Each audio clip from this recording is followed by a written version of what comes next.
नमः शिवाय। आज हम शिव महापुराण का श्री रुद्र संहिता का चतुर्थ खंड पढ़ने जा रहे हैं। पहला अध्याय शिव पार्वती विहार। जिनका मन वंदना करने से प्रसन्न होता है, जो प्रेम प्रिय है और जो प्रेम प्रदान करने वाले हैं, जो पूर्णानंद है और जो अपने भक्तों की इच्छाओं को सदा पूरा करने वाले हैं, जो ऐश्वर्य संपन्न और कल्याणकारी है, जो साक्षात सत्य के स्वामी है, सत्य प्रिय और सत्य के प्रदाता है, ब्रह्मा और विष्णु जिनकी सदा स्तुति करते हैं, जो अपनी इच्छा के अनुरूप शरीर को धारण करते हैं, उन परम आदरमयी भगवान शिव की मैं चरण वंदना करती हूँ। मुनि श्रेष्ठ नारद जी ने ब्रह्मा जी से पूछा, हे ब्रह्मन, आप समस्त देवताओं और प्राणियों का मंगल करने वाले हैं। हे भगवान, आप मुझ पर कृपा करके ये बताइए कि देवाधिदेव करुणानिधान भगवान शिव तो अत्यंत शक्तिशाली और समर्थ है, फिर भी जिस अभिष्ट फल की सिद्धि के लिए उन्होंने गिरिजा नंदिनी पार्वती से विवाह रचाया था, क्या वह पूर्ण हुआ? उन्हें पुत्र की प्राप्ति कब और कैसे हुई? तारकासुर का वध किस प्रकार हुआ? प्रभु, कृपया कर मेरी इन जिज्ञासाओं की शांति हेतु मुझे उनके बारे में विस्तृत रूप में बताइए। सूत जी कहते हैं कि जब नारद जी ने यह पूछा, तब ब्रह्मा जी ने प्रसन्नता पूर्वक भगवान शिव का स्मरण करते हुए कहा, नारद, जब भगवान शिव देवी पार्वती के साथ कैलाश पर्वत पर पधारे, तब वहाँ सबने मंगल उत्सव किया। सभी खुशी में मगन होकर नृत्य कर रहे थे। तब भगवान शिव ने सभी को उत्तम भोजन कराया। तब सब देवताओं और मुनिगणों ने उनसे विदा लेकर अपने अपने धाम की ओर प्रस्थान किया। सब देवताओं की कैलाश पर्वत के चले जाने के पश्चात भगवान शिव अपनी प्रिया पार्वती को साथ लेकर अत्यंत मनोहर, दिव्य और निर्जन स्थान पर चले गए और वहीं सहस्त्र वर्षों तक पार्वती जी के साथ विहार करते रहे। इस प्रकार भगवान शिव ने इतनी अधिक समय तक को क्षण भर के समान व्यतीत कर दिया। इस प्रकार समय तीव्र गति से व्यतीत होता जा रहा था, परंतु भगवान शिव का पुत्र अब तक उत्पन्न नहीं हुआ था। ये जानकर सभी देवताओं को मन ही मन चिंता सताने लगी। तब देवराज इंद्र ने एक सभा करने का विचार किया और उन्होंने सभी देवताओं को सुमेरु पर्वत पर आमंत्रित किया। उस सभा में सब देवता इस बात पर विचार करने लगे कि इतना समय व्यतीत हो जाने पर भी अब तक शिव जी ने पुत्र क्यों नहीं उत्पन्न किया। वे सोचने लगे कि शिव जी अब क्यों विलंब कर रहे हैं। उस समय मुझ ब्रह्मा को लेकर सब देवता भगवान श्रीहरि विष्णु के पास गए और कहने लगे कि हे हरे, भगवान शिव हजारों वर्षों से रति क्रीड़ा कर रहे हैं। उनका पार्वती जी के साथ विहार अब भी जारी है, परंतु अब तक किसी शुभ समाचार की प्राप्ति नहीं हुई है। तब भगवान श्रीहरि विष्णु मुस्कुराए और बोले, हे देवताओं, आप इस विषय में इतनी चिंता मत कीजिए। शिव जी स्वयं अपनी इच्छानुसार इस स्थिति से विरत हो जाएंगे। वैसे भी हमारे शास्त्र में इस बात का उल्लेख है कि जो व्यक्ति स्त्री पुरुष का वियोग कराता है, उसे हर जन्म में इस वियोग को स्वयं भी भोगना पड़ता है। अतः अभी कुछ भी नहीं करना चाहिए। कुछ समय और व्यतीत हो जाने दो। अभी हमें सिर्फ प्रतीक्षा करनी होगी। कुछ देर सोचने के पश्चात श्रीहरि ने पुनः कहा, 1000 वर्ष बीत जाने पर आप सब लोग शिव जी के पास जाना तथा कोई युक्ति लगाकर ऐसा उपाय करना कि उनका शक्तिपात किसी भी प्रकार से हो जाए। उसी शक्ति से हमें उनके पुत्र की प्राप्ति हो सकती है। परंतु इस समय आप सब देवता अपने अपने धाम को चले जाएं। भगवान शिव को अपनी पत्नी पार्वती के साथ आनंद पूर्वक विहार करने दें। सब देवताओं को समझाकर श्रीहरि वैकुंठ धाम को चले गए। श्रीहरि के चले जाने के उपरांत सब देवताओं ने अपनी चिंता त्याग दी और प्रसन्नता पूर्वक अपने अपने धाम चले गए। समय अपनी गति से बीतता गया, परंतु शिव जी का पुत्र नहीं हुआ। तारकासुर का भय और आतंक का साया दिन भर पर दिन और बढ़ने लगा। देवताओं सहित ऋषि मुनियों और साधारण मनुष्य का जीवन उसने दुभर कर दिया था। तारकासुर के डर से पृथ्वी कांप उठी। तब श्री विष्णु जी ने सब देवताओं को बुलाया और भगवान शिव के पास चलने के लिए कहा। तब सब देवताओं को साथ लेकर भगवान श्रीहरि और मैं भगवान शिव से भेंट करने के लिए कैलाश पर्वत पर पहुँचे, परंतु भगवान शिव कैलाश पर्वत पर नहीं थे। उनके गणों से जब हमने महादेव जी के विषय में पूछा तो उन्होंने बताया कि भगवान शिव माता पार्वती के पास उनके मंदिर में गए हैं। तब श्रीहरि ने शिव गणों से उनका पता पूछा। तत्पश्चात हम सब उस स्थान पर पहुँचे जहाँ त्रिलोकीनाथ भगवान शिव अपनी प्रिया के साथ निवास कर रहे थे।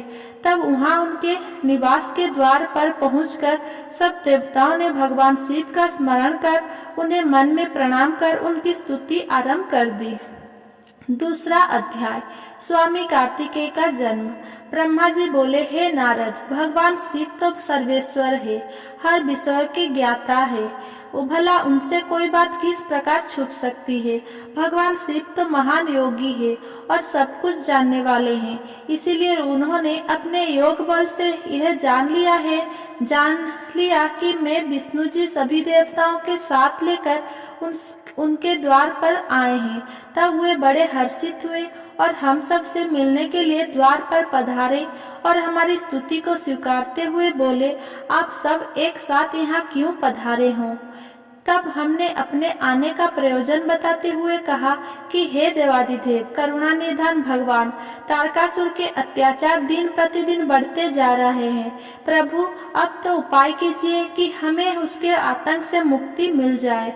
देवताओं के इन वचनों को सुनकर भगवान शिव दुखी हो गए और कुछ देर तक चुपचाप कुछ सोचने के बाद बोले, हे देवताओं, आपके दुखों को मैं समझ रहा हूँ, परंतु मेरे लिए एक कठिन समस्या है कि मेरे द्वारा किए गए शक्तिपात को कौन धारण कर सकता है। ऐसा कहकर उन्होंने अपना शक्तिपात धरती पर गिरा दिया। तब सब देवताओं ने अग्निदेव से प्रार्थना की कि वे भगवान शिव की उस शक्ति को कपोत बनाकर धारण कर ले।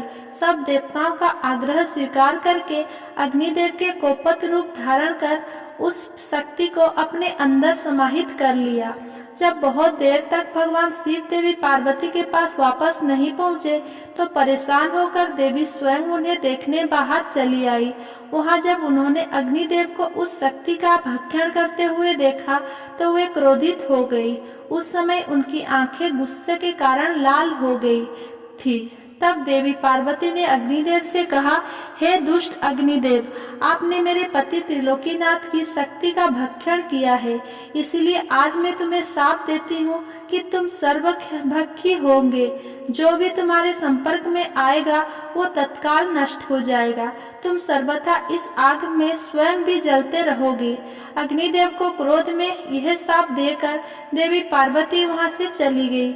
उनके साथ शिव जी भी वहां से चले गए। इधर समस्त देवताओं द्वारा अग्नि में होम करने से और अन्न आदि से सेवन द्वारा वो शक्ति सब देवताओं के शरीर में पहुंच गई। उस शक्ति की गर्मी से सभी देवता दुखी हो गए थे। तब सब पुनः भगवान शिव की शरण में पहुंचे और उनसे हाथ जोड़कर प्रार्थना करने लगे कि हे भगवान, हमें इस जलन से मुक्ति दिलाएं। हम सब की पीड़ा अनुभव कर उन्होंने हमसे कहा कि इस शक्ति के ताप और जलन को बंद करने के लिए उसे अनुभव कर। उन्होंने हंसने हमसे कहा कि इस शक्ति के ताप और जलन को बंद करने के लिए उसे हमें अपने शरीर से वमन के द्वारा बाहर निकालना होगा। भगवान शिव की आज्ञा मानकर हम सभी देवताओं ने वमन द्वारा शिव जी की उस शक्ति को अपने शरीर से निकाल दिया। उसके निकलते ही सबने संतोष की सांस ली और महादेव जी को स्तुति करके उन्हें धन्यवाद दिया। परंतु अग्निदेव की पीड़ा किसी भी प्रकार कम नहीं हो रही थी। उनका हृदय जल रहा था। तब मैंने अग्निदेव को भगवान शिव की शरण में जाने की सलाह दी। मेरी बात मानकर अग्नि देवता ने भक्त वत्सल भगवान शिव की बहुत स्तुति की। तब शिव जी प्रसन्न हुए और बोले, कहिए अग्निदेव, आप क्या कहना चाहते हैं। तब अग्निदेव ने हाथ जोड़कर भगवान को प्रणाम किया और उनकी स्तुति की। तत्पश्चात वो बोले, अग्निदेव, हे देवादिदेव, कृपा करके मेरे अपराध को क्षमा करे और मुझ पर प्रसन्न हो। भगवान मुझ पर कृपा कर इस शक्ति के ताप को कम करके मुझे मुक्ति दिलाएं। ये सुनकर भगवान प्रसन्नता पूर्वक अग्निदेव से बोले, हे अग्निदेव, आपने उस शक्ति का सेवन करके बहुत बड़ी भूल की है। अपने किए का दंड आप काफी समय से भोग रहे हैं, इसीलिए मैं आपको क्षमा करता हूँ। तुम मेरी इस शक्ति को किसी नारी शरीर में स्थिर कर दो। ऐसा करने से तुम्हारे सभी कष्ट दूर हो जाएंगे। ये सुनकर अग्नि ने दोबारा प्रश्न किया कि भगवान, आपका तेज धारण करने की क्षमता तो किसी में भी नहीं है। तभी नारद तुम भी वहां आ गए और अग्निदेव से बोले कि जैसा भगवान शिव की आज्ञा है वैसा ही करो। ऐसा करने से तुम्हारा कष्ट दूर हो जाएंगे। तब तुमने अग्निदेव से कहा कि माघ महीने में जो भी स्त्री सबसे पहले प्रयाग में स्नान करे उसके शरीर में आप इस शक्ति को स्थित कर देना। माघ का महीना आने पर सुबह ब्रह्म मुहूर्त में सर्वप्रथम सप्त ऋषियों की पत्नियां प्रयाग में स्नान करने पहुंची। स्नान करने के उपरांत जब उन्होंने अत्यधिक ठंड का अनुभव किया तो उनमें से 6 स्त्रियां अग्नि के पास जाकर आग तापने लगी। उसी समय उनके रोमों के द्वारा शिव जी की शक्ति के कण अग्नि से निकलकर उनके शरीर में पहुंच गए। तब अग्निदेव को जलन की पीड़ा से मुक्ति मिल गई। समयानुसार वे 6 ऋषि पत्नियां गर्भवती हो गई। उनके पत्नियों ने उन्हें व्यभिचारी समझकर उनका त्याग कर दिया। तब वे सब हिमालय पर्वत पर जाकर तपस्या करने लगी। वही उस पर्वत पर उन्होंने कई भागों में मानव अंगों को जन्म दिया, परंतु वह पर्वत उनके भार को सहन नहीं कर सका और उसने उन्हें गंगा जी में गिरा दिया।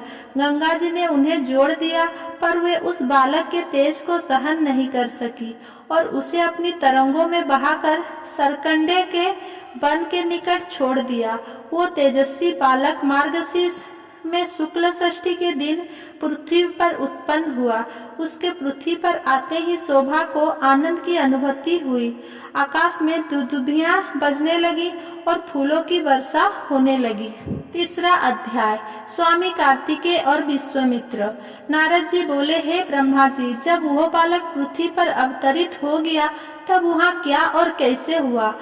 तब नारद जी का प्रश्न सुनकर ब्रह्मा जी बोले, हे नारद, जब गंगा जी द्वारा उस तेजस्वी बालक को लहरों द्वारा बहाकर सरकंडे के वन के पास छोड़ दिया गया, तभी वहाँ मुनि विश्वामित्र पधारे। उस बालक का दीप्यमान मुख देखकर विश्वामित्र दंग रह गए। वो बालक दिव्य तेज से प्रकाशित हो रहा था। उसे बड़ा प्रतापी और बलशाली जानकर मुनि विश्वामित्र ने उसे नमस्कार किया और उसकी स्तुति करने लगे। तत्पश्चात मुनि बोले कि भगवान शिव की इच्छा से ही तुम यहाँ प्रकट हुए हो। शिव तो सर्वेश्वर है, वो ही परम ब्रह्मा परमात्मा है। इस संसार का हर प्राणी, हर जीव उनकी आज्ञा का ही पालन करता है। तब मुनि विश्वामित्र के ऐसे वचन सुनकर वो बालक बोला, हे महाज्ञानी प्रकांड पंडित मुनि विश्वामित्र, मेरे इस स्थान पर आने के बाद सर्वप्रथम आप ही यहाँ पधारे हैं। निश्चय आपका यहाँ आना भगवान शिव की प्रेरणा से ही प्रेरित है, इसीलिए आप ही विधि विधान के अनुसार मेरा नामकरण संस्कार कीजिए। आज से आप ही मेरे पुरोहित हैं और मेरे द्वारा पूज्य हैं। मेरे द्वारा पूज्य होने के कारण आप इस जगत में विख्यात और पूज्य होंगे। उस बालक के ऐसे वचन सुनकर मुनि विश्वामित्र आश्चर्यचकित होकर उस बालक से पूछने लगे कि हे बालक, आप कौन हैं? अपने विषय में मुझे बताइए। तब उनकी बात सुनकर वह बालक बोला, हे विश्वामित्र, अब आप महर्षि हो गए हैं। मेरे विषय में जानने से पूर्व आप मेरा संस्कार कीजिए। तब मुनि विश्वामित्र ने उस अद्भुत बालक का नामकरण संस्कार किया और उसका नाम कार्तिकेय रखा। गुरु दक्षिणा के रूप में उसने मुनि को दिव्य ज्ञान प्रदान किया। तब मैंने स्वयं वहां जाकर उस बालक को गोद में लिया और उसे चूमा।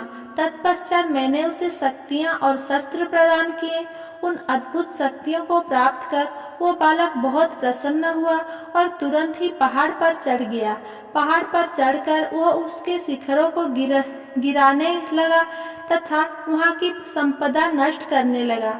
ये देखकर उस स्थान पर निवास करने वाले राक्षस उस बालक को मारने के लिए दौड़े।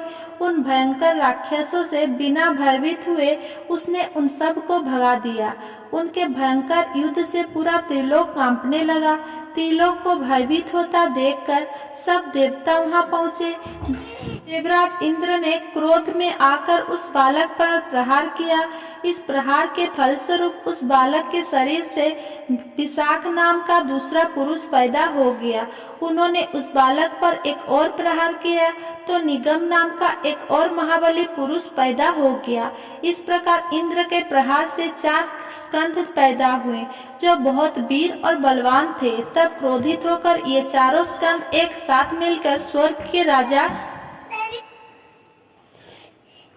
भागने लगा।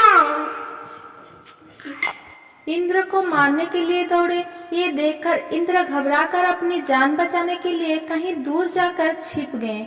उनको ढूंढते ढूंढते वो बालक उनके धाम स्वर्ग में पहुंच गया। उस समय जब वो बालक स्वर्ग पहुंचकर देवराज इंद्र को ढूंढ रहा था, एक सुंदर सरोवर में 6 कृतिकाएं स्नान कर रही थी। उस सुंदर सोलहवें बालक को देखकर वो उसे प्यार करने लगे और गोद में खिलाने के लिए दौड़ी और उसे पकड़कर ले आई। तब उन कृतिकाओं ने उस नन्हे बालक को बहुत प्यार किया और तब वे वापस में उसे दूध पिलाने के लिए लड़ने लगी। तब उस बालक ने 6 मुख धारण करके सब माताओं का स्तनपान किया। तब वे प्रसन्नता पूर्वक उस बालक को अपने साथ अपने लोक में ले गई और उसका लालन पालन करने लगी। ऐसे ही अगर वीडियो आपको पसंद आया हो तो मेरा वीडियो को लाइक कमेंट शेयर करें और मेरा चैनल को सब्सक्राइब करें। धन्यवाद।